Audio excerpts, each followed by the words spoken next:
Hello my dear students, मैं जैसा फिर से आपके सामने लेके आऊं क्लास 12 केमिस्ट्री यानी रसायन के चैप्टर 9 एमीन का एक बहुत ही अच्छा वीडियो। आज हम इस चैप्टर से इंपॉर्टेंट नेम रिएक्शन पढ़ने वाले हैं जो बार बार एग्जाम में पूछी जाती है।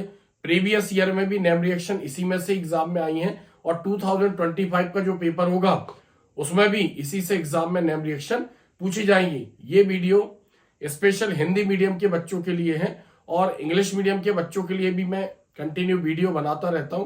तो अगर आप मेरे चैनल पर नए हैं और मुझे सुन रहे हैं तो प्लेलिस्ट में जाकर आप सिस्टमेटिकली देख सकते हैं। हिंदी मीडियम के फोल्डर अलग हैं और इंग्लिश मीडियम के फोल्डर अलग हैं, यानी लगभग सभी प्रकार के क्वेश्चनों के ऊपर ऑब्जेक्टिव हो, नेम रिएक्शन हो, न्यूमेरिकल्स हो, इंपॉर्टेंट क्वेश्चन विद आंसर हो, सभी के ऊपर मैंने वीडियो बनाए हैं। और आप अगर इनसे तैयारी करते हैं तो आपके बोर्ड एग्जाम में 101% मार्क्स आएंगे। इंग्लिश मीडियम के बच्चों के लिए भी वीडियो मैंने बनाए हैं, तो अगर आपका कोई फ्रेंड है, दोस्त है जो 12th क्लास में है और केमिस्ट्री सब्जेक्ट है तो आप उसको भी लिंक शेयर कर सकते हैं ताकि वो भी अपना प्रिपरेशन बहुत अच्छी तरीके से कर सके। तो आज हम समझने वाले हैं क्लास 12 चैप्टर 9 एमाइन से संबंधित चैप्टर 9 एमीन और अति महत्वपूर्ण नेम रिएक्शन कक्षा 12वीं बोर्ड परीक्षा 2025 के लिए।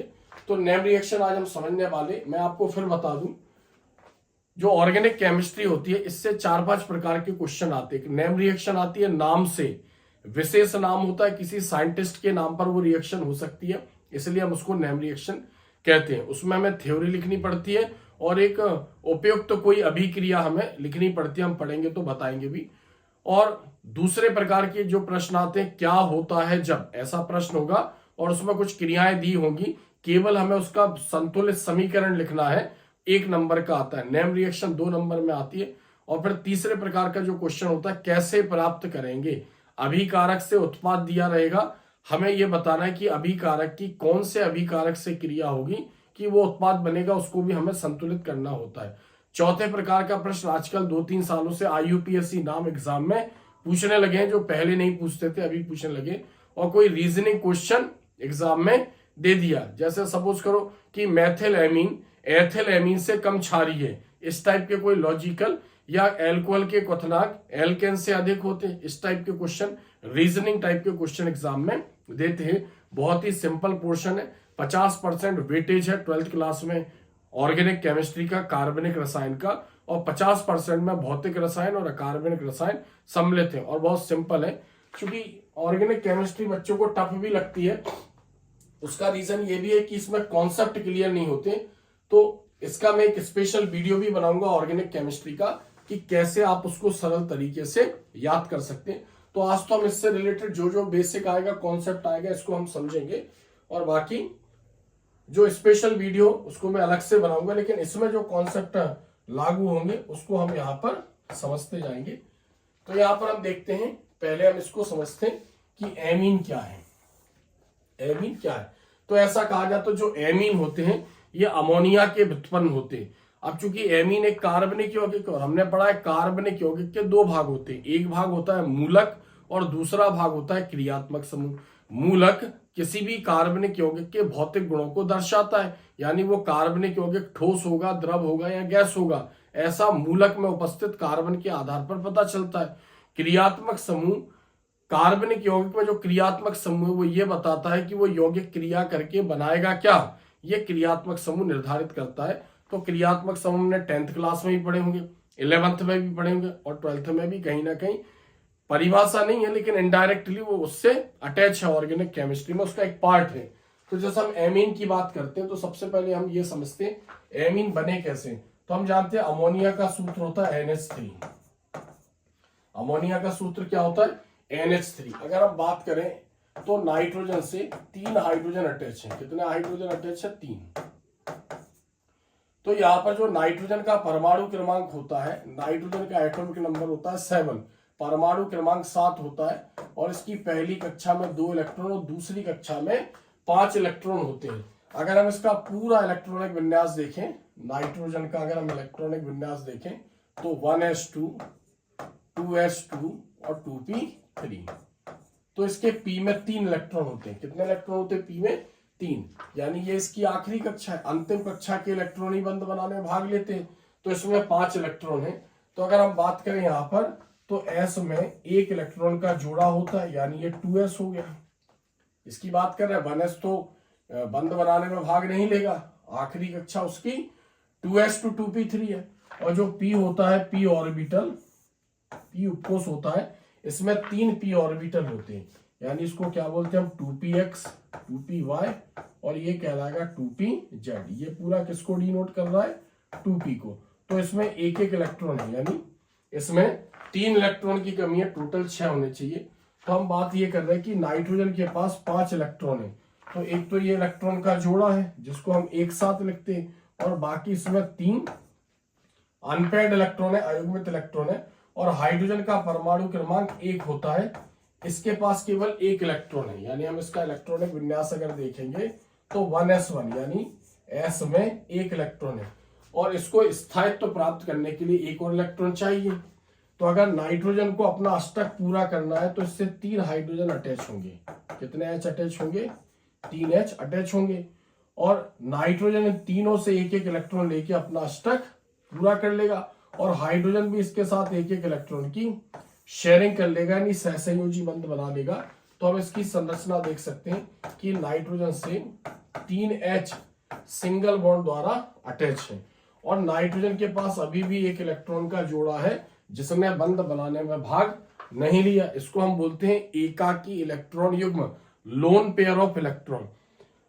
अब इसका अष्टक पूरा हो गया नाइट्रोजन का, तो ये चाहे तो अपना ये इलेक्ट्रॉन का जोड़ा किसी को भी दे सकता है, क्योंकि अम्ल और क्षार को समझाने के लिए कई वैज्ञानिकों ने परिभाषाएं दी थी। आर्नियस ने बताया था अम्ल क्षार क्या है, ब्रॉन्स्टन लोरी ने बताया था, और लुईस ने बताया था। तो लुईस ने बताया था कि ऐसे अणु जिनमें केंद्रीय परमाणु के पास, क्योंकि ये सेंटर में है इसलिए इसको केंद्रीय परमाणु बोलेंगे, केंद्रीय परमाणु के पास इलेक्ट्रॉन का जोड़ा है, तो किसी को भी वो दे सकता है जिसका अष्टक पूरा नहीं है, तो इलेक्ट्रॉन का जोड़ा देगा ये, तो ये क्षारीय प्रकृति का होगा, ऐसा लुईस ने बताया था। इसलिए हम इसको लुईस क्षार बोलते हैं, और जो इस इलेक्ट्रॉन के जोड़े को ग्रहण करेगा वो लुईस अम्ल कहलाएगा। तो हम ये बता रहे हैं कि जो अमोनिया है, इसमें नाइट्रोजन का अष्टक पूरा होने के बाद भी N के पास 1 इलेक्ट्रॉन का जोड़ा है, इसलिए अमोनिया क्षारीय प्रकृति का है। अब इससे क्या बने हैं, एमीन बने हैं। तो जब नाइट्रोजन यानी अमोनिया के नाइट्रोजन से हाइड्रोजन परमाणु प्रतिस्थापित होते हैं, किसके द्वारा, R के द्वारा, R के द्वारा। R क्या होता है, R मूलक है, R को क्या बोलते हैं हम, मूलक बोलते हैं। इस पर 1 इलेक्ट्रॉन फ्री होता है, क्योंकि एल्केन से H निकलते हैं, रिप्लेस होते हैं तो एल्किल मूलक बनते हैं, और बेंजीन से H रिप्लेस होता है तो एरिल मूलक बनता है। तो हम ये कहते हैं कि जो मूलक होते हैं वो 2 प्रकार के होते हैं। कितने प्रकार के होते हैं, 2। एक होता है एल्किल मूलक और एक होता है एरिल मूलक। अब एल्किल मूलक में क्या आते हैं, जैसे CH3 हो गया, मैथिल हो गया, एथिल हो गया, फिर इसके बाद प्रोपिल हो गया, और एरिल मूलक में C6H5, इसको बोलते हैं एरिल मूलक, और इसका करेक्ट नाम होता है फेनिल। तो ये तो हम बेसिक समझ रहे हैं इसका। तो एमीन कैसे बने, जब अमोनिया के हाइड्रोजन रिप्लेस होंगे, किसके द्वारा, R द्वारा। R जुड़ता जाएगा, H निकलता जाएगा। सपोज करो ये H रिप्लेस हुआ, उसकी जगह R जुड़ जाएगा, तो क्या बनेगा यहाँ पर RnH2, इसको बोलेंगे हम प्राथमिक एमीन। अब R की जगह हम कुछ भी रख सकते हैं, CH3, C2H5, C3H7, C6H5। तो अगर R से NH2 जुड़ा है तो हम उसको प्राथमिक एमीन बोलते हैं। फिर इससे अगर एक और H रिप्लेस हुआ, किसके द्वारा, R के द्वारा, तो बनेगा RRNH, इसको बोलेंगे हम द्वितीयक एमीन। हम इसको ऐसा भी लिख सकते हैं यहाँ पर R2NH, हम यहाँ पर इसको ऐसा भी लिख सकते हैं, दोनों का मीनिंग एक ही है। अब इसमें एक और H है, वो भी रिप्लेस हो सकता है R के द्वारा, तो क्या बनेंगे, ट्रिपल R और N, इसको बोलेंगे हम तृतीयक एमीन। या इसको भी हम इस प्रकार से भी लिख सकते हैं R3N, ऐसे लिख सकते हैं। तो ये 3 प्रकार के एमीन है, ये प्राथमिक एमीन है, ये द्वितीयक एमीन है, और ये तृतीयक एमीन है। तो हम ये कहेंगे कि जो एमीन है वो अमोनिया के व्युत्पन्न है। अमोनिया के हाइड्रोजन परमाणुओं का जब एल्किल या एरिल मूलक द्वारा प्रतिस्थापन होता है तो एमीन बनते हैं, यानी खुली श्रृंखला वाले एमीन भी होते हैं जब इसमें एल्किल मूलक जुड़ता है, बंद श्रृंखला जब एरिल मूलक जुड़ता है। तो ये तो हमने इसका बेसिक समझा। अब हम इसकी नेम रिएक्शनों को वन बाय वन समझते हैं। तो देखते हैं हम पहली रिएक्शन, फर्स्ट अभिक्रिया हाफमैन ब्रोमामाइड अभिक्रिया। तो वैज्ञानिकों के नाम पर है, यानी नेम रिएक्शन है। तो पहले हम इसको समझते हैं कि हाफमैन ब्रोमामाइड अभिक्रिया, या फिर क्या लिखा, एसिड एमाइड से प्राथमिक एमीन कैसे बनाएंगे, यानी एमीन बनाने की एक विधि भी है, चूंकि हाफमैन ने बताया इसलिए इसके नाम पर है।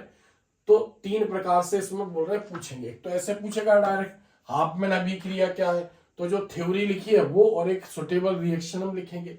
या फिर ऐसे पूछेंगे एसिड एमाइड से प्राथमिक एमीन, यानी कैसे प्राप्त करेंगे एसिड एमाइड से प्राथमिक एमीन। या फिर इस तरीके से पूछेगा, ये थर्ड टाइप है इसका, कि एसिड एमाइड की ब्रोमीन व एल्कोहल ये NaOH से क्रिया होगी तो क्या बनेगा। तो पहले टाइप से पूछेगा तो 2 नंबर में आएगी, थ्योरी लिखकर रिएक्शन लिखना है। बाकी दोनों प्रकार से पूछेंगे तो हमें केवल रिएक्शन बतानी है। तो हाफमैन ब्रोमामाइड, तो इसमें क्या करेंगे, इसको हम समझते हैं। एसिड एमाइड को ब्रोमीन व कास्टिक सोडा, ब्रोमीन व और कास्टिक सोडा के साथ गर्म करेंगे। अब देखो यहाँ पर कास्टिक सोडा पता होना चाहिए, सोडियम हाइड्रोक्साइड को बोलते हैं कास्टिक सोडा। इसके साथ गर्म करेंगे तो प्राथमिक एमीन बनता है। ऐसा किसने बताया था, हॉफमैन ने बताया था, इसलिए हम इसे हॉफमैन ब्रोमामाइड अभिक्रिया कहते हैं। अब एसिड एमाइड चूंकि अम्ल का व्युत्पन्न है, तो जब R से क्या अटैच होगा, CONH2, तब हम इसको बोलेंगे एसिड एमाइड या अम्ल एमाइड। किसके साथ गर्म करना है इसको, ब्रोमीन। ब्रोमीन का सूत्र क्या होता है, Br2, और कॉस्टिक सोडा मतलब NaOH।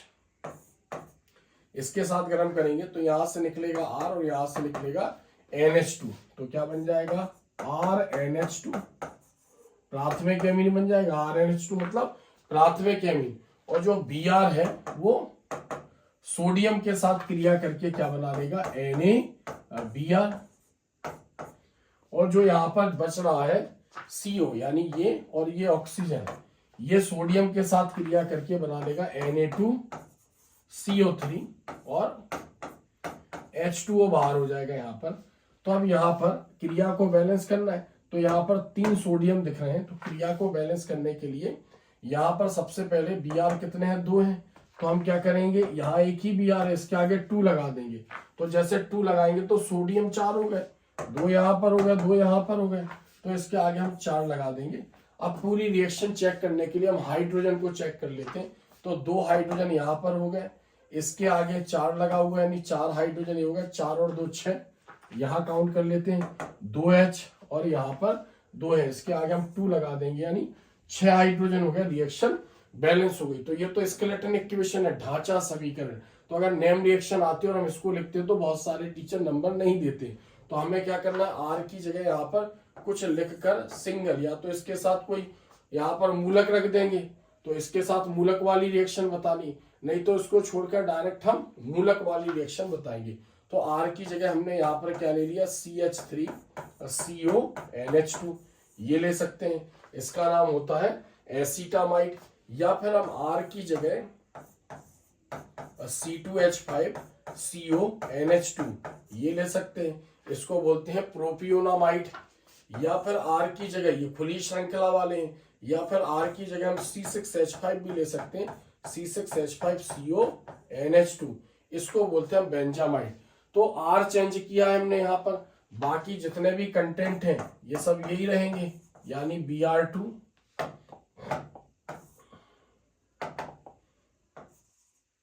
Br2 प्लस 4NaOH, यहां पर भी Br2 प्लस 4NaOH, और यहां पर भी Br2 प्लस 4NaOH। हमने क्या किया, केवल R चेंज किया यहाँ पर। तो इसका नाम जो था, इसका नाम था एसीटामाइड। इसका नाम मैं बता दे रहा हूं आपको, ध्यान रखना। इसको नॉर्मल हम बोलते हैं acid amide, acid amide, acid amide. इसको क्या बोलते हैं हम, एसीटामाइड, एसीटामाइड, इसको क्या बोल रहे हैं? प्रोपियोनामाइड, प्रोपियोनामाइड, प्रोपियोनामाइड, इसको क्या बोल रहे हैं? Benzamide, benzamide. तो हम कोई भी इसमें इसको आर को छोड़कर कोई भी रिएक्शन अब इसमें याद करेंगे। तो यहां पर हमने क्या चेंज कर दिया? यहां पर आर चेंज कर दिया, तो आर की जगह CH3 आ गया, तो बोलेंगे इसको मेथिलेमीन, प्राथमिक एमीन है ये। अगर आर की जगह C2H5 रख दिया तो C2H5NH2 एथिलेमीन, और C6H5 रख दिया तो ये कहलाएगा यहां पर एनिलीन। बाकी इसमें जितने भी जो उत्पाद हैं ये सब ऐसे ही के ऐसे हमें यहाँ पर लिखने हैं, इनमें कोई भी चेंजेस हमें नहीं करना है।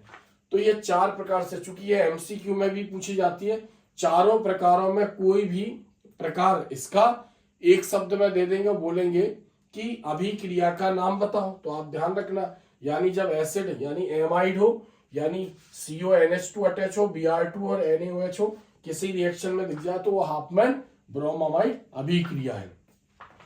तो हाफमैन ने क्या किया था? एसिड एमाइड को ब्रोमीन और कॉस्टिक सोडा यानी Na सोडियम हाइड्रोक्साइड के साथ गर्म किया था, तो क्या बना था? प्राथमिक एमीन। तो एग्जाम में अगर आता है तो नाम से, तो हम इसको छोड़कर इन तीनों में से कोई भी क्रिया लिख सकते, या फिर हम आर वाली रिएक्शन के साथ किसी को लिखें तो इंप्रेशन अच्छा पड़ेगा। तो ये हमने समझा हाफमैन ब्रोमामाइड अभिक्रिया। तो यहां पर जो आर है वो एल्किल मूलक है 2, और नीचे वाले में जो है वो एरिल मूलक है। ठीक है, नेक्स्ट अगली क्रिया देखते हैं हम, ग्रेबियल थैलीमाइड अभिक्रिया, इसको बोलते हैं गैब्रियल थैलीमाइड अभिक्रिया, ये भी साइंटिस्ट का नेम है।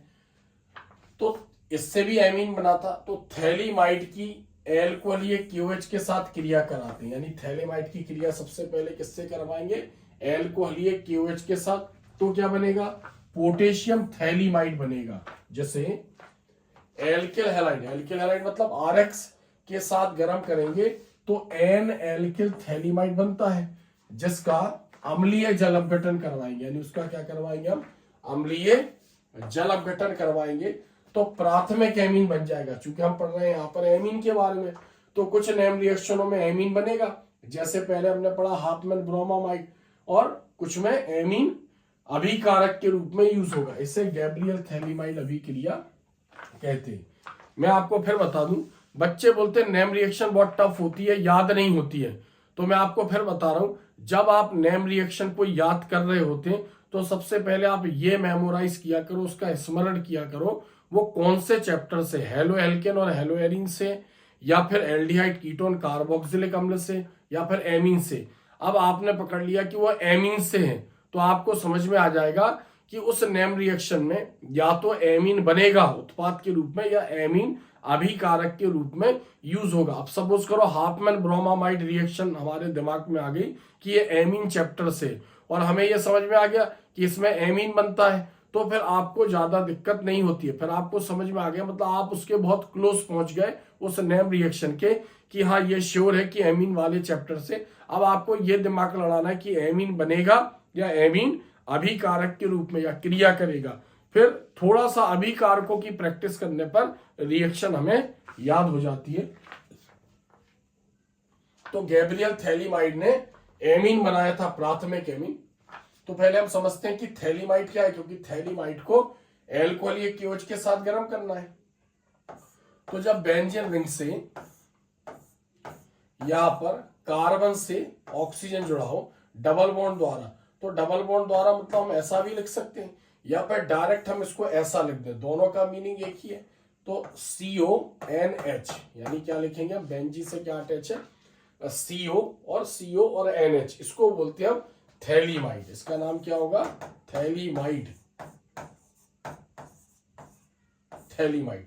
तो थैलीमाइड की क्रिया किससे करवानी है? KOH मतलब पोटेशियम हाइड्रोक्साइड, जिसमें एल्कोहल मिला हो, इससे क्रिया करवाएंगे।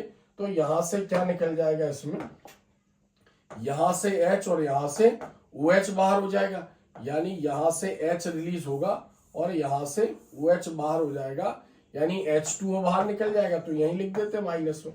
अब जहां से H निकला उसकी जगह K जुड़ जाएगा, तो अगला यौगिक क्या बनेगा यहां पर देखते हैं।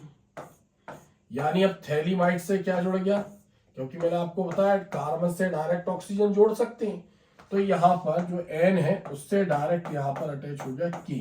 अब K अटैच हो गया तो क्या बना, पोटेशियम थैलीमाइड बना, तो इसका नाम क्या हो गया यहाँ पर पोटेशियम थैलीमाइड। पोटेशियम थैलीमाइड ये बना। फिर हम क्या बोल रहे हैं, उसकी क्रिया एल्किल हैलाइड से करवाएंगे। एल्किल हैलाइड मतलब RX,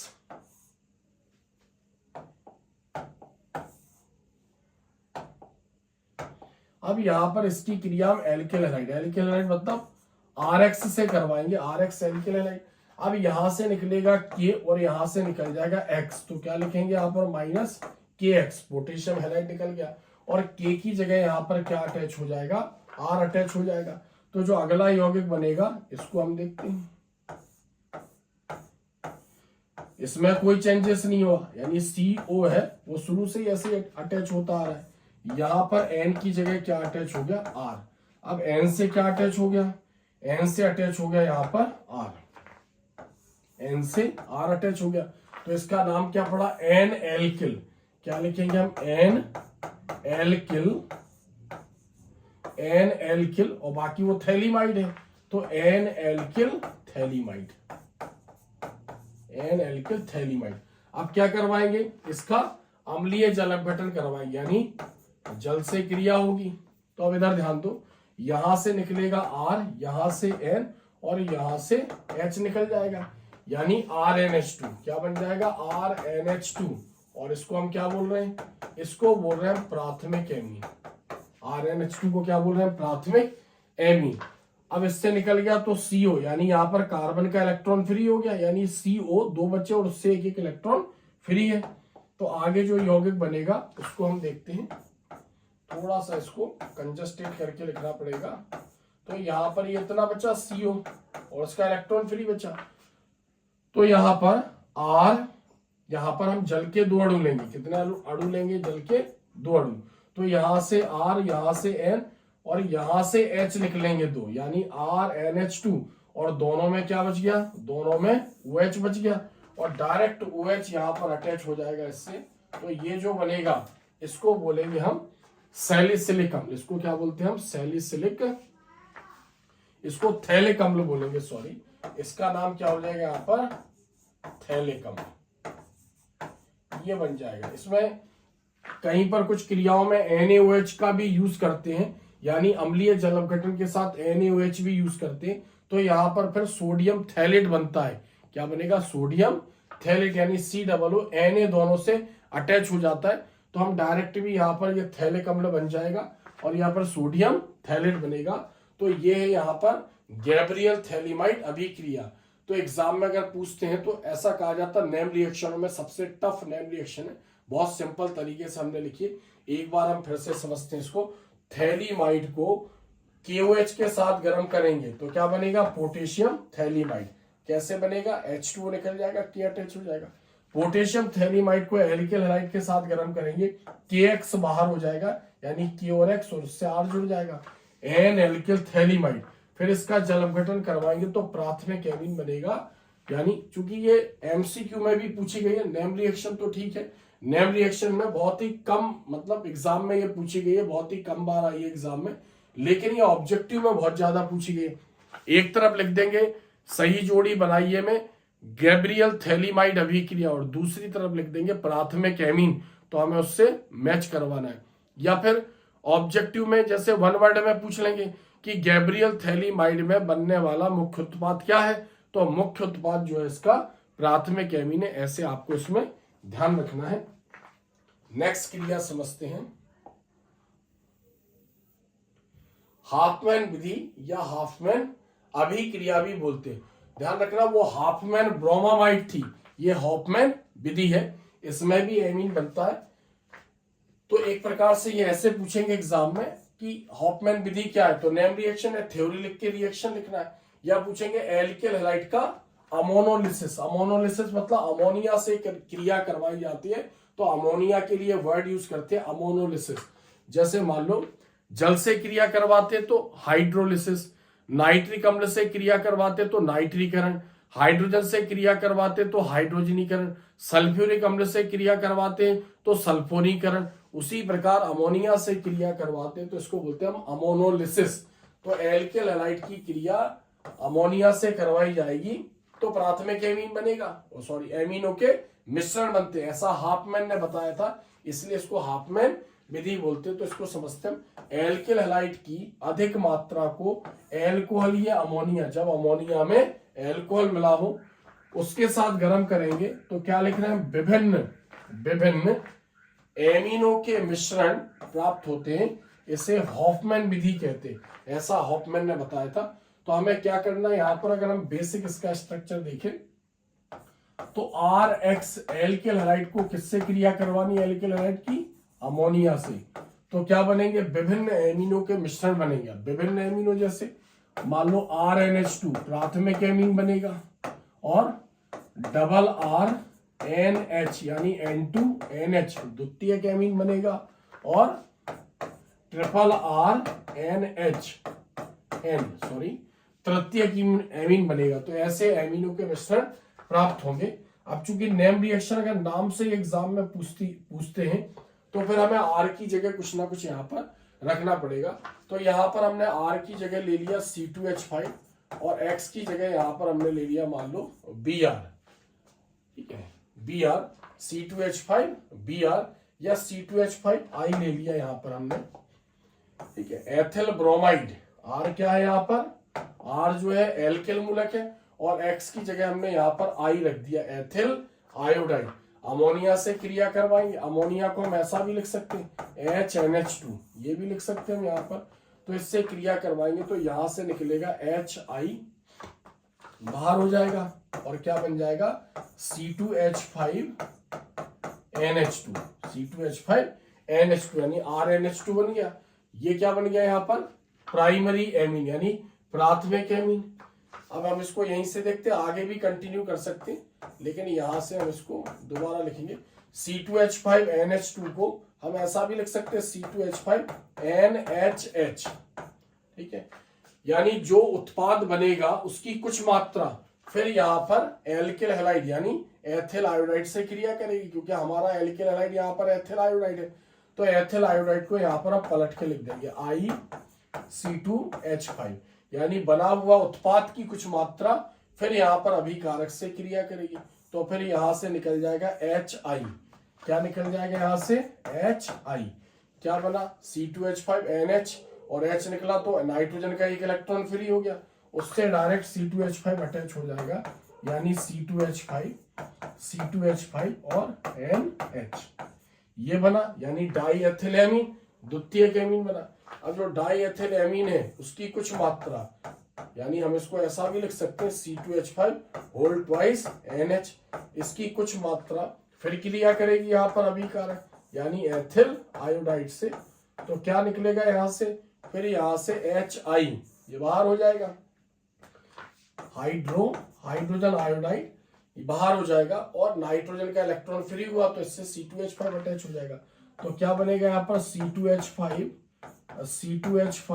और C2H5 और इससे अटैच हो जाएगा यहाँ पर N, इसको बोलेंगे ट्राई एथिल एमीन, और ये तृतीयक एमीन है।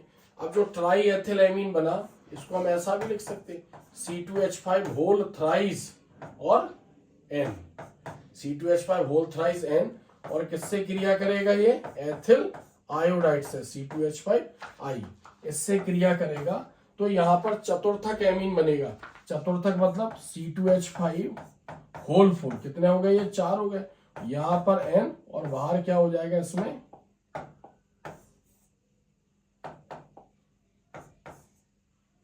बाहर इसमें I अटैच हो गया।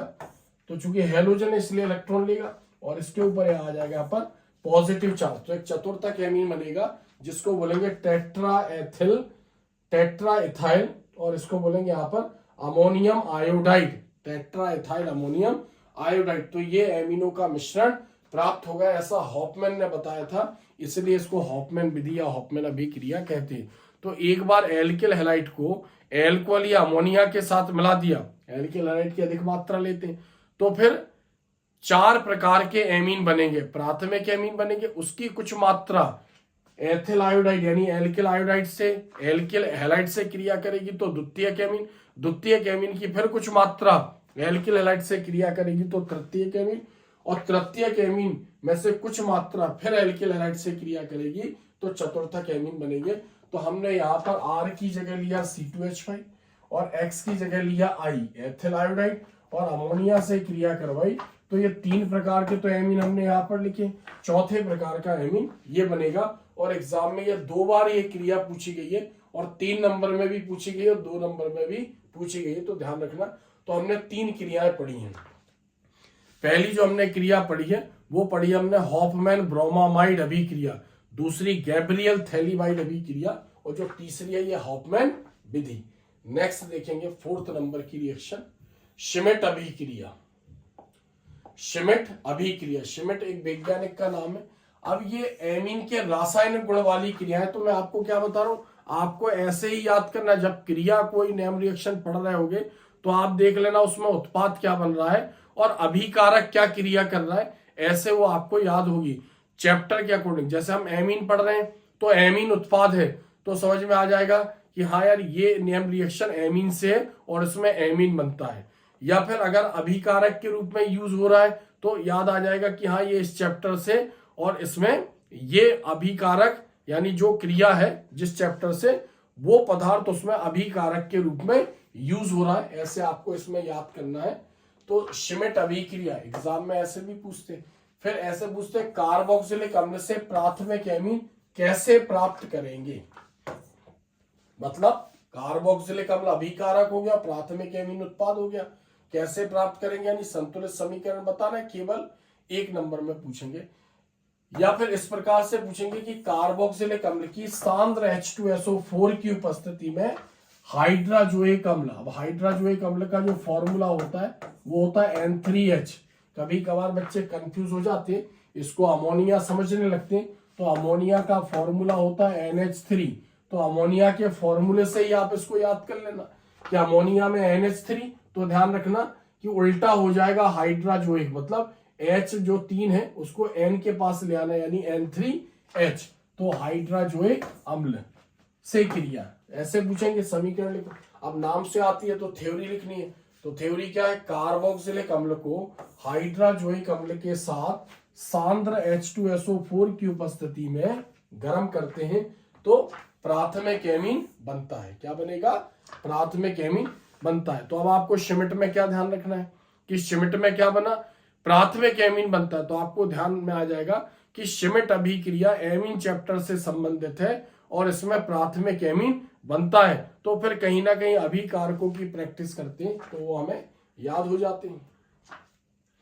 तो क्रिया देखते हैं हम यहाँ पर, कार्बोक्सिलिक अम्ल जब R से क्या अटैच होगा, R से COOH अटैच होता है, तो इसको बोलते हैं हम कार्बोक्सिलिक अम्ल। बाकी इसको बोलते हैं कार्बोक्सिल समूह, कार्बोक्सिल समूह। तो हाइड्राजोइक अम्ल के साथ गर्म करना, सूत्र क्या होगा N3H, और उपस्थिति क्या होगी यहाँ पर सांद्र H2SO4, सांद्र H2SO4। इसके साथ इसको गर्म करेंगे तो यहां से हम देखते हैं, यहां से निकलेगा R, यहां से H और एक H ये निकलेगा, यानी RNH2 क्या बन जाएगा, प्राथमिक एमीन बन जाएगा RNH2। अब N3 से एक N गया, R यहां से N गया और यहां से 2H, अब N3 से एक N गया तो N2 बचा, तो नाइट्रोजन गैस भी इसमें बाहर निकल जाएगी।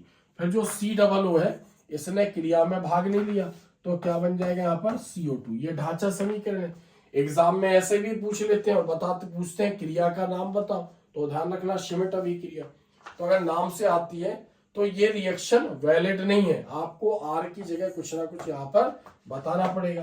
तो R की जगह हमने यहाँ पर ले लिया CH3, CH3COOH, यानी इसका नाम क्या हो गया एसिटिक अम्ल। तो केवल हमने R चेंज किया, तो बाकी ये सब तो सारी कंडीशन है तो यही रहेंगी, केवल हमने यहाँ पर R चेंज कर दिया, CH3NH2 यानी मेथिलेमीन बनेगा। ये भी कर सकते थे कि यहाँ पर R की जगह C2H5 भी रख सकते थे, C2H5COOH, तो तो यहां पर भी C2H5 आ जाता, यानी क्या बन जाता, एथिल एमीन। बाकी तो कोई चेंजेस नहीं किया। तो C2H5 का नाम क्या है, प्रोपियोनिक अम्ल। R की जगह हम C6H5 भी यूज कर सकते थे, C6H5COOH। बेंजोइक अम्ल, इसका नाम हो जाता है बेंजोइक अम्ल। तो यहां पर जो बनता वो आ जाता C6H5NH2 यानी एनिलीन। बाकी तो जो बीच की रिएक्शन है यानी जो टर्म्स एंड कंडीशन है, ये तो सब में हमें यही सब लिखना है। समझ में आ गया, NH3 यानी हाइड्रोजोइक अम्ल। और बाकी यहाँ पर जो N2+CO2 लिखा है, ये सब में हमें ऐसे ही लिखना है। तो अगर एग्जाम में क्रिया पूछते हैं तो नीचे की नाम से आती है, तो नीचे की 3 क्रियाओं में से कोई भी एक क्रिया लिख सकते हैं। एसिटिक अम्ल, प्रोपियोनिक अम्ल और बेंजोइक अम्ल, N+N3H। और यहाँ पर बनेगा मेथिलेमीन, इसको लेते हैं एथिलेमीन, एनिलीन प्लस N2+CO2, ये बनेगा। अब 4 प्रकार इसलिए बताए क्योंकि ये चारों प्रकार एग्जाम में ऑब्जेक्टिव के फॉर्म में पूछे गए। कोई भी रिएक्शन दे देगा, बोलेगा क्रिया का नाम बताओ, तो हमें याद रखना है क्रिया का नाम है श्मिट अभिक्रिया। बाकी इस टाइप से अगर पूछेगा कि कार्बोक्सिलिक अम्ल से प्राथमिक एमीन कैसे प्राप्त करेंगे, तो हम ये वाली रिएक्शन लिखेंगे, तब हमें इसके नंबर मिलेंगे। फिर कार्बोक्सिलिक अम्ल की सांद्र H2SO4 की उपस्थिति में, तब भी हम इसको लिखेंगे, तो भी हमें उसके नंबर मिल जाएंगे। बाकी अगर नाम से आती है तो हमें इन तीनों प्रकारों में से कोई भी एक प्रकार हमें इसका लिखना है, तभी हमें इसके नंबर मिलेंगे। बहुत ही सिंपल अभिक्रिया है। कार्बोक्सिलिक अम्ल यानी RCOOH को हाइड्रोजोइक अम्ल N3H के साथ सांद्र H2SO4 की उपस्थिति में गर्म करेंगे तो प्राथमिक एमीन यानी RNH2 बनेगा और उसके सह उत्पाद N2+CO2 है। तो ये श्मिट अभिक्रिया है। नेक्स्ट क्रिया हम देखते हैं आगे, कार्बिल एमीन अभिक्रिया। अब कार्बिल एमीन अभिक्रिया भी नाम से कई बार एग्जाम में पूछी गई है और ऑब्जेक्टिव में भी कई बार एग्जाम में आई है। तो नाम से आएगी कार्बिल एमीन अभिक्रिया, तो थ्योरी लिखकर कोई यानी रेडिकल रखकर, मूलक रखकर हमें एक सुटेबल क्रिया बतानी है। तो ये तो समझ में आ गया। आइसोसाइनाइड परीक्षण भी बोलते हैं हम इसको, क्योंकि इसमें जो उत्पाद बनता है वो अत्यंत दुर्गंध युक्त बनता है, बदबूदार। तो यहाँ पर कार्बिल एमीन में जो अभिकारक भाग लेंगे उसको पहचानने का एक परीक्षण भी है ये। फिर प्राथमिक एमीन से आइसोसाइनाइड कैसे प्राप्त करेंगे, ऐसे भी एग्जाम में पूछते हैं।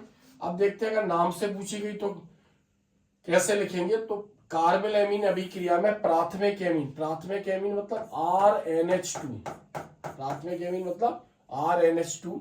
अब जो R हो सकता है ये एलिफेटिक खुली श्रृंखला वाला भी हो सकता है, मेथिल एथिल, और R जो है ये बंद श्रृंखला वाला भी हो सकता है, जैसे एरिल मूलक फेनिल समूह। तो प्राथमिक एमीन RNH2 को क्लोरोफॉर्म का IUPAC नाम ट्राइक्लोरोमेथेन भी होता है।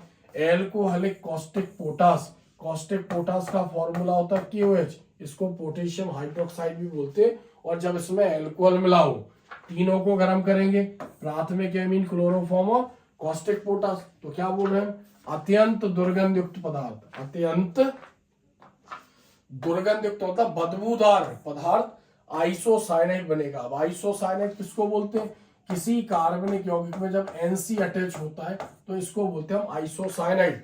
इसका IUPAC नाम आइसोनाइट्राइल भी होता है। तो आइसोसाइनाइड बनता है। अब आइसोसाइनाइड को हम कार्बिल एमीन भी बोलते हैं। आइसोसाइनाइड को क्या बोला है, कार्बिल एमीन, इसलिए इस क्रिया का नाम पड़ा है कार्बिल एमीन अभिक्रिया। तो क्या किया यहाँ पर, प्राथमिक एमीन को क्लोरोफॉर्म यानी CHCl3 और एल्कोहलीय कॉस्टिक पोटास यानी KOH इसके साथ गर्म किया, तो एक अत्यंत दुर्गंधित पदार्थ यानी R, N और C। अब जो इसमें ऊपर जो एरो दिया है ये उपसह संयोजी बनते यानी नाइट्रोजन इलेक्ट्रॉन का जोड़ा सीधे कार्बन को दे रहा है, क्योंकि कार्बन की आखिरी कक्षा में 4 इलेक्ट्रॉन है, अष्टक पूरा करने के लिए 4 और चाहिए। और यहाँ पर कार्बन ने अपने 2 इलेक्ट्रॉनों का यूज किया और उसके साथ डबल बॉन्ड बना लिया, यानी NC में एक उपसह संयोजी बन गया और बाकी 2 मतलब सहसंयोजी बन गया, यानी डबल बॉन्ड है इसमें। तो ये बना। तो हम देखते हैं यहां से निकला होगा R, यहां से N और यहां से निकला होगा C, RNC प्लस जो Cl है यानी ये K के साथ क्रिया करेगा, क्या बना लेगा, KCl। अब यहां पर Cl3 है इसलिए हमें इसके आगे 3 लगाना पड़ेगा, तो हमें यहाँ पर के आगे भी 3 लगाना पड़ेगा, प्लस इसमें बाहर हो जाएगा H2O, जल के अणु भी इसमें बाहर होंगे। पूरी क्रिया को चेक करना है बैलेंस हुई कि नहीं, तो H गिन लेते हैं। तो यहाँ पर 2H, एक ये हो गया 3, और इसके आगे भी लगा हुआ है यहाँ पर 3, यानी 3 और 3 6H, 6 हाइड्रोजन है। तो हम यहाँ पर तो कहीं नहीं निकले, तो यहीं पर निकले, तो इसके आगे हम 3 लगा देंगे, क्रिया बैलेंस हो जाएगी। अगर एग्जाम में नाम से आती है कार्बोलेमीन, तो फिर हम इस क्रिया का यूज नहीं करेंगे लिखने में। यहाँ पर हम R की जगह क्या रख देंगे, R की जगह हम यहाँ पर ले सकते हैं CH3 NH2 मैथिल एमीन, क्योंकि ये प्राथमिक एमीन है। R की जगह C2H5 NH2 एथिल एमीन, और R की जगह C6H5 NH2, ये भी यूज कर सकते हैं एनिलीन। तो जब हमने R चेंज किया तो बाकी जो कंपोनेंट है, यानी जो इसके अभिकारक है, सब में यही लिखेंगे हम, यानी CHCl3। तो मैं बता दूं इसमें सब में यही यूज होंगे, यहाँ पर भी यही यूज होंगे, केवल हमने उस रिएक्शन को समझने के लिए यहाँ पर बताया है। तो यहाँ हमने R चेंज कर दिया, क्या चेंज कर दिया, R। तो इसमें जैसे RCH3 हो गया, तो हमने लिखा CH3NC, बाकी तो सब हम ये लिखेंगे 3KCl प्लस 3H2O, बाकियों में कोई परिवर्तन नहीं किया हमने। तो मेथिल आइसोसाइनाइड C2H5NC, डायरेक्ट भी लिख सकते हैं NC, ऐसे भी लिख सकते हैं एथिल आइसोसाइनाइड, और C6H5NC फेनिल आइसोसाइनाइड, ये बनेगा। तो आप अगर एग्जाम में कार्बोलेमीन नाम से पूछते हैं, तो आप ये वाली रिएक्शन लिख सकते हो या फिर ये वाली रिएक्शन लिख सकते हो। तो ये सब हमें कंप्लीट करके लिखना है। इसके नीचे नाम भी लिखेंगे तो ठीक है, नहीं तो टीचर नंबर दे देता है, 1 नंबर थ्योरी का, 1 नंबर रिएक्शन का। अगर नाम आ जाए तो अच्छी बात है, मैथिलेमीन लिख दिया, क्लोरोफॉर्म लिख दिया, इसका नाम लिखने की जरूरत नहीं है। यहाँ पर CH3 मैथिल है और NC आइसोसाइनाइड है, तो मैथिल आइसोसाइनाइड, बाकियों के नाम लिखने की जरूरत नहीं है। अब सवाल ये उठता है कि इसके 4 प्रकार क्यों समझाए गए, इसलिए बताए गए हैं क्योंकि ये ऑब्जेक्टिव में भी पूछी गई। कोई भी रिएक्शन एग्जाम में लिख के दे देंगे और पूछेंगे अभिक्रिया का नाम बताओ, यानी एक शब्द या वाक्य में। रिक्त स्थान में भी पूछ सकते, कुछ भी यहां से मिसिंग कर दिया और बोलेंगे इस क्रिया का नाम बताओ, या कुछ भी मिसिंग कर दिया बोलेंगे इसको कंप्लीट करो अभिक्रिया को। तो ध्यान रखना, ये चारों रूप इसके हमें ध्यान रखना है। कार्बोलेमीन नाम से पूछते तो हमें ये जो दूसरा और चौथा प्रकार बताया, इसको लिखकर पूरी रिएक्शन हमें कंप्लीट लिखनी है। बाकी थ्योरी भी लिखनी है कि प्राथमिक एमीन एलिफेटिक या एरोमेटिक को क्लोरोफॉर्म व एल्कोहलिक कॉस्टिक पोटास के साथ गर्म करते हैं तो एक अत्यंत दुर्गंधयुक्त पदार्थ, बदबूदार पदार्थ आइसोसाइनेट NC बनता है, जिसे कार्बोलेमीन भी कहते हैं। इसलिए इस क्रिया का नाम कार्बोलेमीन अभिक्रिया है।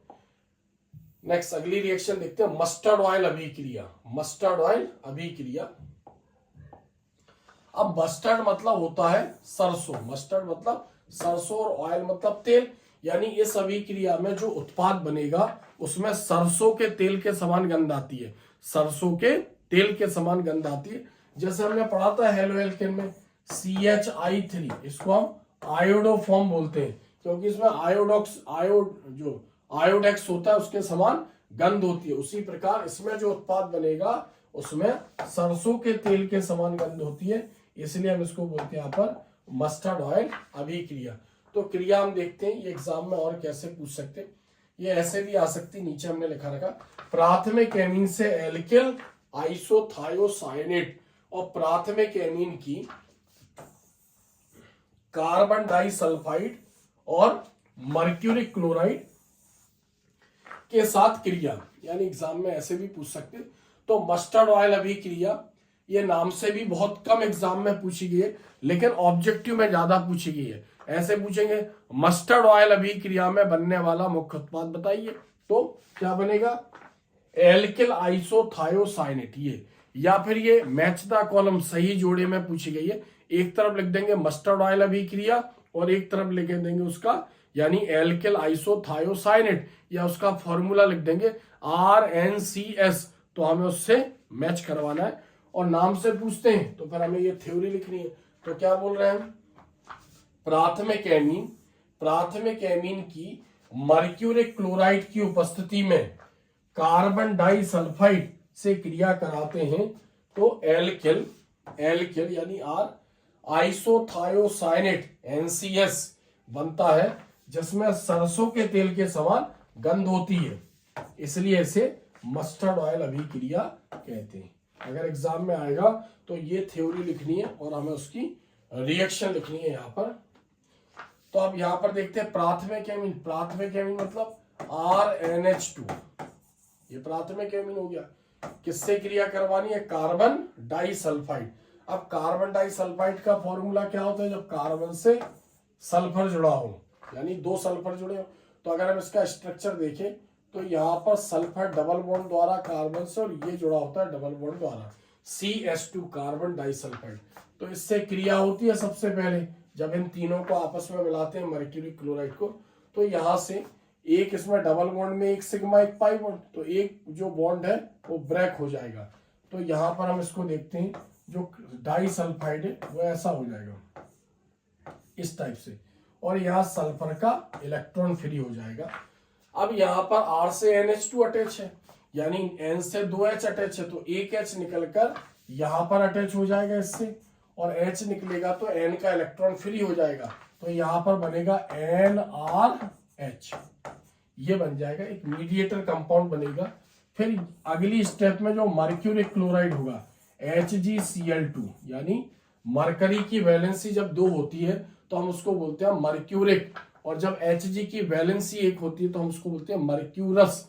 चूंकि Cl का जो वैलेंसी होती है, संयोजकता, वो -1 होती है, तो यहाँ पर 2 Cl अटैच है, इसका मतलब उसने 2 इलेक्ट्रॉन दिए हैं। तो अब यहाँ पर जो यौगिक बनेगा उसको ध्यान से देखते हैं, R N C और S, ये निकल जाएगा, तो R N C S ये बनेगा। तो R का नाम क्या है यहाँ पर?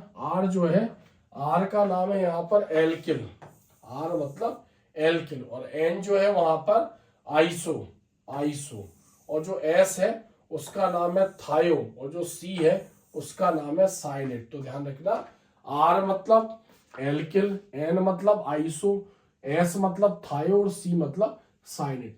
अब इधर देखते हैं क्या बचेगा, जो Hg है वो S के साथ बाहर निकल जाएगा, तो HgS मर्क्यूरिक सल्फाइड। अब यहाँ पर 2H रह गए और 2 Cl रह गए, तो ये दोनों आपस में निकलेंगे, 2HCl, ये बन जाएगा यहाँ पर। तो हम चाहे तो यहाँ पर R की जगह, इसको हम प्राथमिक एमीन बोल रहे हैं, तो R की जगह हम यहाँ पर CH3 भी ले सकते थे, यानी मेथिल एमीन। तो क्या हो जाएगा, पूरी क्रिया में कोई परिवर्तन नहीं होगा। यहां पर आ जाएगा CH3, यहां पर क्या आ जाएगा CH3, और यहां पर बाकी पूरी क्रिया वैसी की वैसी रहेगी, CH3NCS, ये ऐसा हो जाएगा। तो इसको क्या बोलेंगे, अगर हम इसका स्ट्रक्चर देखें तो CH3N डबल बॉन्ड C और S, ये इसका स्ट्रक्चर हो गया। तब हम इसको बोलेंगे मेथिल आइसोथायोसाइनेट, ये बनेगा। तो आपको ध्यान रखना, इसमें बनने वाला उत्पाद RNCS है, एल्किल आइसोथायोसाइनेट, जिसमें सरसों के तेल के समान गंध होती है। तो क्या बोल रहे हैं, प्राथमिक एमीन को कार्बन डाइसल्फाइड के साथ मर्क्यूरी क्लोराइड की उपस्थिति में गर्म करेंगे तो एल्किल आइसोथायोसाइनेट बनता है, जिसमें सरसों के तेल के समान गंध होती है, इसलिए इसे मस्टर्ड ऑयल अभिक्रिया कहते हैं। तो प्राथमिक एमीन की जगह हम यहाँ पर मेथिल एमीन लेते तो सारी क्रिया वैसी रहेगी, केवल जहां जहां R होगा वहां हम CH3 लिखेंगे, तो उसका नाम भी चेंज हो जाएगा। पहले एल्किल था, अब methyl isothiocyanate, methyl isothiocyanate. Next क्रिया देखते हैं हम, डाईएजोटीकरण अभिक्रिया। डाईएजोटीकरण अभिक्रिया, ये भी बहुत इंपॉर्टेंट अभिक्रिया, नाम से भी पूछ गई। एनिलीन से बेंजीन डाइएजोनियम क्लोराइड कैसे प्राप्त करेंगे, इस तरीके से भी एग्जाम में पूछी जाती है। और एनिलीन की ठंडे नाइट्रस अम्ल, यानी इतना टेम्परेचर होना चाहिए 0 डिग्री सेल्सियस से 5 डिग्री सेल्सियस से क्रिया होगी, तो वो भी बोल रहा है समीकरण लिखो, एनिलीन से बेंजीन डाइएजोनियम क्लोराइड, एनिलीन की ठंडे नाइट्रस अम्ल से क्रिया। या इस तरीके से भी पूछ सकते हैं कि एनिलीन की NaNO2 व HCl के साथ क्रिया होगी तो समीकरण लिखिए। अगर नाम से आती है तो फिर हमें थ्योरी बतानी, इस तरीके से पूछेंगे तीनों प्रकार से तो हमें समीकरण लिखना है। तो डाई एजोटीकरण अभिक्रिया, एनिलीन की क्रिया ठंडे नाइट्रस अम्ल, नाइट्रस अम्ल मतलब HNO2, तो ठंडे नाइट्रस अम्ल से करवाएंगे, हम बोलते हैं NaNO2 व HCl के साथ, दोनों का मीनिंग एक ही, क्रिया कराते हैं तो क्या बनेगा, बेंजीन डाई एजोनियम क्लोराइड, एक लवण है ये, इसको बेंजीन डाइजोनियम लवण भी बोलते हैं। बेंजीन डाइजोनियम क्लोराइड बनता है, इसे डाई एजोटीकरण अभिक्रिया कहते हैं। ये भी ऑब्जेक्टिव में कई बार पूछी गई है, नाम से भी पूछी गई, इस प्रकार से भी पूछी गई कि एनिलीन की ठंडे नाइट्रस अम्ल से क्रिया होगी तो क्रिया का नाम बताओ, एनिलीन की NaNO2 व HCl से क्रिया होगी तो क्रिया का नाम बताओ, डाई एजोटीकरण अभिक्रिया। तो हम इसको देखते हैं। तो एनिलीन को इसके साथ गर्म करेंगे तो सबसे पहले ये दोनों आपस में क्रिया करेंगे, NaNO2 प्लस HCl, इसका नाम होता है सोडियम और इसको बोलते हैं नाइट्राइट, सोडियम नाइट्राइट। टेम्परेचर क्या होना चाहिए, टेम्परेचर जो होगा वो ठंडा टेम्परेचर होगा, 0 डिग्री सेल्सियस से 5 डिग्री सेल्सियस। तो इसके ऊपर पॉजिटिव चार्ज, नेगेटिव, पॉजिटिव और नेगेटिव, पॉजिटिव नेगेटिव से जुड़ेगा तो क्या बन जाएगा यहाँ पर HNO2 नाइट्रस अम्ल प्लस NaCl, ये बन जाएगा, यानी HNO2 और NaCl। अगली स्टेप में, चूंकि एनिलीन का फॉर्मूला क्या होता है, C6H5NH2, प्राथमिक एमीन है, इसका नाम क्या है, इसको बोलते हैं एनिलीन। सब क्रिया में सब लिखा है, किसको किससे के साथ क्रिया करवानी है, प्लस। तो अब ये एनिलीन क्रिया करेगा, क्या भाग लेगा, HNO2, इसलिए हमने लिखा है ठंडे नाइट्रस अम्ल से क्रिया, तो यहाँ पर HNO2 प्लस यहाँ पर HCl भी पार्टिसिपेट करेगा इसमें, और टेम्परेचर कितना रहेगा, इतना ही रहेगा, 0 डिग्री सेल्सियस से 5 डिग्री सेल्सियस के बीच। अब बनेगा क्या, इधर देखते हैं, यहां से निकल जाएगा C6H5 और एक N और यहां से भी N और यहां से Cl, C6H5N2Cl, ये बनेगा। डायरेक्ट भी लिख सकते हैं इसको, C6H5N2Cl, बॉन्ड भी दिखा सकते हैं, N डबल बॉन्ड है Cl। अब देखो यहां पर क्या बच रहा है, 2H ये है, एक H ये हो गया 3 और एक H हो गया 4 और 2 ऑक्सीजन ने पार्टिसिपेट नहीं किया, तो प्लस 2H2O ये बनेगा। तो यहाँ पर C6H5, चूंकि ये बेंजीन का पार्ट है इसलिए इसको बोलते हैं यहाँ पर बेंजीन, और N2Cl का नाम होता है डाई एजोनियम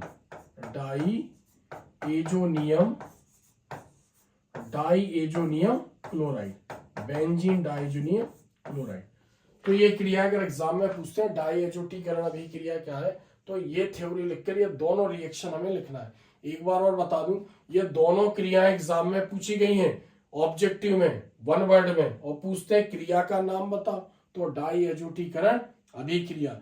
ऐसा भी पूछते हैं ऑब्जेक्टिव में कि डाई एजोटीकरण अभिक्रिया में बनने वाले मुख्य उत्पाद का नाम लिखो और सूत्र लिखो।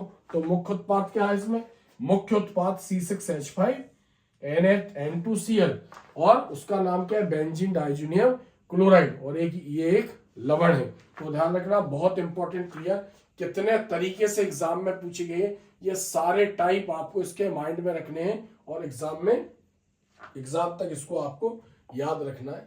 नेक्स्ट यहाँ पर देखते हैं युग्मन अभिक्रिया। युग्मन अभिक्रिया मतलब कपलिंग रिएक्शन। एक युग्मन अभिक्रिया हमने फिनॉल वाले चैप्टर में भी पढ़ी थी, यानी फिनॉल की क्रिया बेंजीन डाइजोनियम क्लोराइड से कराते उसको भी युग्मन अभिक्रिया कहते, और जब बेंजीन डाइजोनियम क्लोराइड की क्रिया एनिलीन से कराते इसको भी युग्मन अभिक्रिया बोलते। अगर एग्जाम में आती है युग्मन अभिक्रिया नाम से तो कोई भी लिख सकते हैं, लेकिन अगर मान लो एग्जाम में आती है तो कोई भी लिख सकते हैं, लेकिन अगर इस तरीके से पूछा कि एनिलीन की बेंजीन डाइजोनियम क्लोराइड से के साथ क्रिया, तो फिर हमें यही बतानी है जो इसमें दे रहा है। तो नेम रिएक्शन, इसलिए इसकी थ्योरी बतानी पड़ेगी।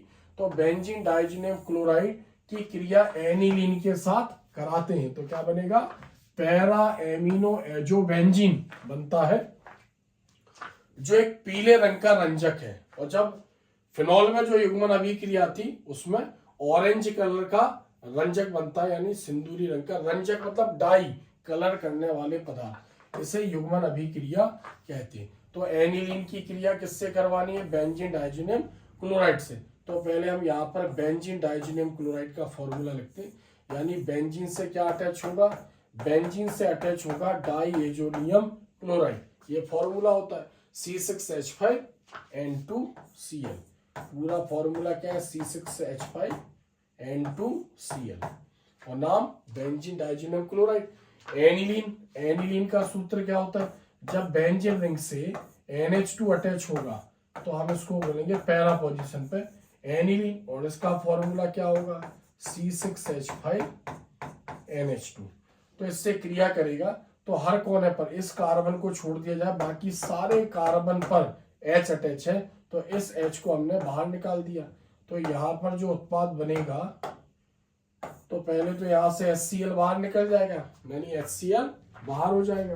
तो यहाँ पर लिख देते हैं HCl। अब बाकी वो डायरेक्ट जैसा दिख रहा है वैसा सबको हम अटैच कर देंगे यहाँ पर। तो N double bond N, Cl तो बाहर निकल गया, इसका इलेक्ट्रॉन फ्री हो गया, H निकला तो कार्बन का इलेक्ट्रॉन फ्री हो गया, यानी डायरेक्ट इससे क्या अटैच हो जाएगा? डायरेक्ट इससे यहाँ पर बेंजीन रिंग अटैच हो जाएगी। अब ये पोजीशन क्या है? पैरा, तो क्या बोलेंगे इसको? पैरा। फिर यहाँ पर जुड़ा है NH2, तो NH2 का नाम क्या हो जाएगा? एमिनो, क्योंकि पैरा एमिनो। और फिर यहाँ पर एक N को क्या बोल रहे हैं हम? एजो। यहाँ पर जैसे ये एजो कहलाएगा, इधर भी बेंजीन जुड़ा है उधर भी बेंजीन जुड़ा है, तो हम इसको क्या लिखेंगे? Azo benzene. और पीले रंग का रंजक है पैरा एमिनो एजो बेंजीन, जो एक पीले रंग का रंजक है। तो ऐसे इस चैप्टर से एमीन से हमने 8 बहुत ही मोस्ट इंपोर्टेंट नेम रिएक्शन समझी, और ये भी बताया कि किस रूप में एग्जाम में पूछेंगे, फिर ऑब्जेक्टिव में कैसे पूछेंगे, हर एक हमने उसमें यानी टर्म्स एंड कंडीशन को ध्यान में रखा। तो ऐसा अगर आप इसको ध्यान में रखेंगे तो मैं बता रहा हूं, सबसे पहले आपको ऑर्गेनिक केमिस्ट्री से नेम रिएक्शन याद करना है, क्योंकि उसके बहुत फायदे हैं।